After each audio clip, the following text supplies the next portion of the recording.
Good afternoon. I've been involved in this movement since July, almost 8 months ago, and I joined because it was clearly to me a humanitarian cause, and it was necessary for all of us, my country, the world community, the United Nations, to stand up and do the right thing. I've been to Paris 4 times. I've been to Geneva twice. I've been to Washington more times than I can count. We've had rallies in front of the White House. We've had rallies in the Congress of the United States, in the building itself, in the Capitol, and we've had rallies here and in other places abroad. And what other speakers have said is true. You have been incredibly faithful, determined, focused, and dedicated supporters of your cause and your people. Each time I come, there's a different array of impressive speakers from the United States, from Europe, from countries all over the world. People who've accomplished much, people who speak with great authority, people who were moral and political leaders. This is a humanitarian cause, and to resolve it, there has to be movement on both sides. And Madame Rajavi has been brilliantly cooperative. She has tried to make this work in every way that she can. She has shown real leadership. A real leader has to be strong and has to stand up, but a real leader has to know when to move and when to try to bring about results. And she has done all of that. And we have failed her. We have failed her. Anybody here think the United Nations has done the right thing in regards to the residents of Camp Ashraf? Of course not. And I'm going to talk about the U.S. in a second. Why did we have to leave Ashraf in the first place? This whole immigration process should have taken place in Ashraf. How was Ashraf a threat to the security of the Iraqi government? Can anybody explain that to me? I've been asking that question over and over and over again, and I haven't got an answer. And yet the U.S. and the UN stood by and let this agreement go forward that residents were going to move into a camp that at the worst is a prison camp, at the best is a refugee camp, but a refugee camp without freedom of movement that every other refugee camp has. Where were the UN officials? Where are the European community? Where's the international community? And where is the United States of America in standing up to these issues? Well, Madame Rajavi and the MEK have been willing to work, willing to move their residents, despite what they've established at Camp Ashraf, despite the fact it would be so easy to do the immigration process there. They didn't say no. They said, we'll work with you. We'll try to make this work. But as the process has unfolded, the only people who've given, the only people who've done the right thing are the MEK. What they've put together at Camp Liberty is nothing more than a prison camp. Why didn't the UN and the US say no? What hold does the Iraqi government and its puppet masters in Tehran have over the US and the UN? Why didn't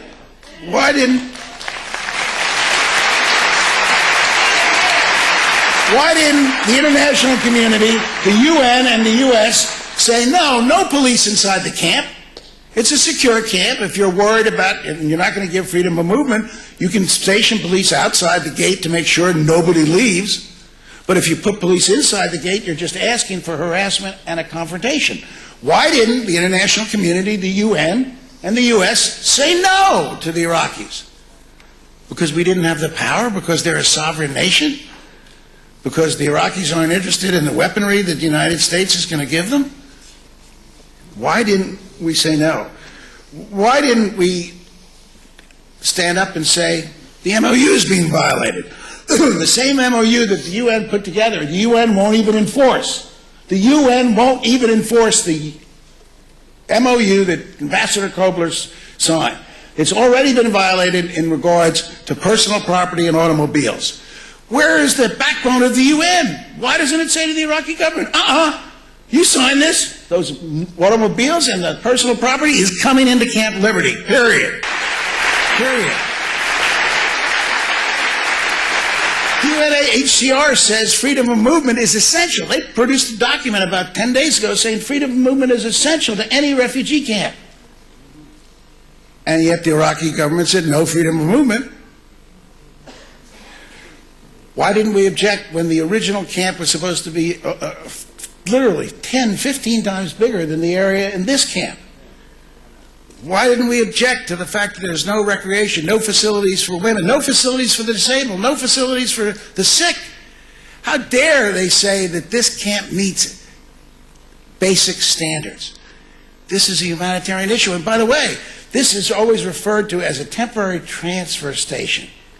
Well, at the same time, they admit that the immigration process for some of the residents of Ashraf may take up to 2 years.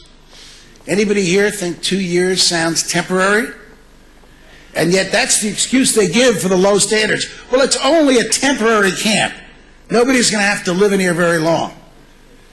2 years is very long. What's wrong with letting 23 former U.S. officials, governors, secretaries, generals, former CIA, former FBI people, we were willing to go over at our own expense, and I want to emphasize that because the other side makes a big deal about the fact that we get paid speakers' fees.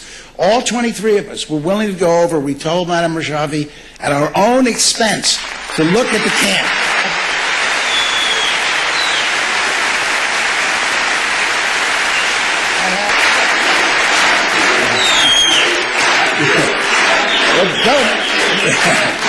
Don't thank us.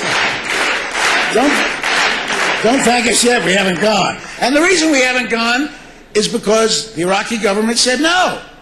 Well, where is the UN and the U.S.? What were we going to do? Were we going to be subversive? Were we going to somehow undermine the security of the Iraqi government by going over and looking to see if the camp had basic minimum standards? Ladies and gentlemen, it's a joke. They said we had to be out of there by 12/31, December 31st, and yet nothing was ready by December 31st. And now only 1 out of 7 sections is ready. We should call it, sometimes in politics and government, if you have a plan and the plan's clearly not working, you call it off. We should call this off and let everybody stay at Ashland. And lastly,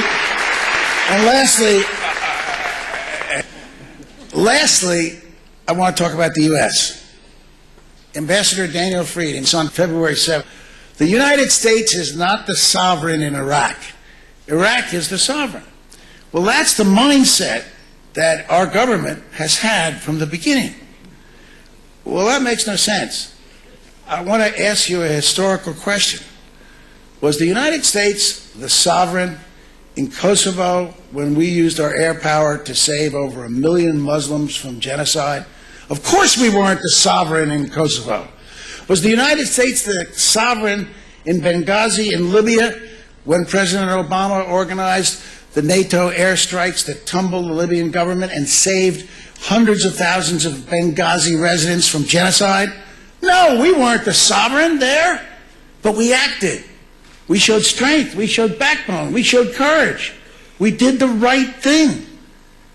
And yes, we may technically not be the sovereign, but the case for the United States standing up and saying no and enforcing a decent, if we're going to move to Camp Liberty, making sure that basic rights are protected at Camp Liberty and no one gets hurt and slaughtered again.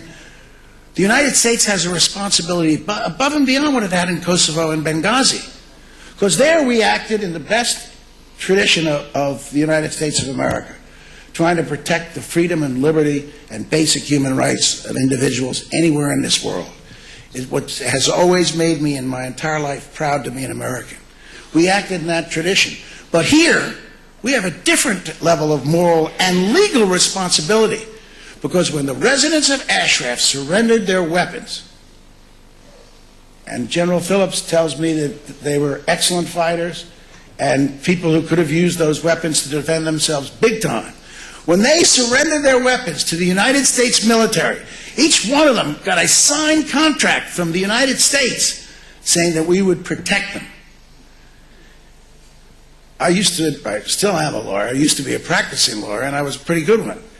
That contract didn't end when the United States turned over sovereignty in 2009 to the Iraqi military and the Iraqi police.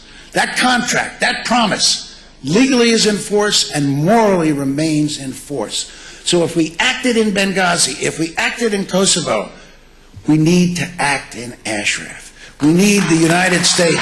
We need the United States to be what we've always been. The protectors of freedom, democracy, and human dignity and rights all over the world. It's time for the talking to end. It's time for the UN and the US to show some backbone. And I don't want to hear them condemn the slaughter if it happens after it happened. And if we stand by and let it happen again, shame on us.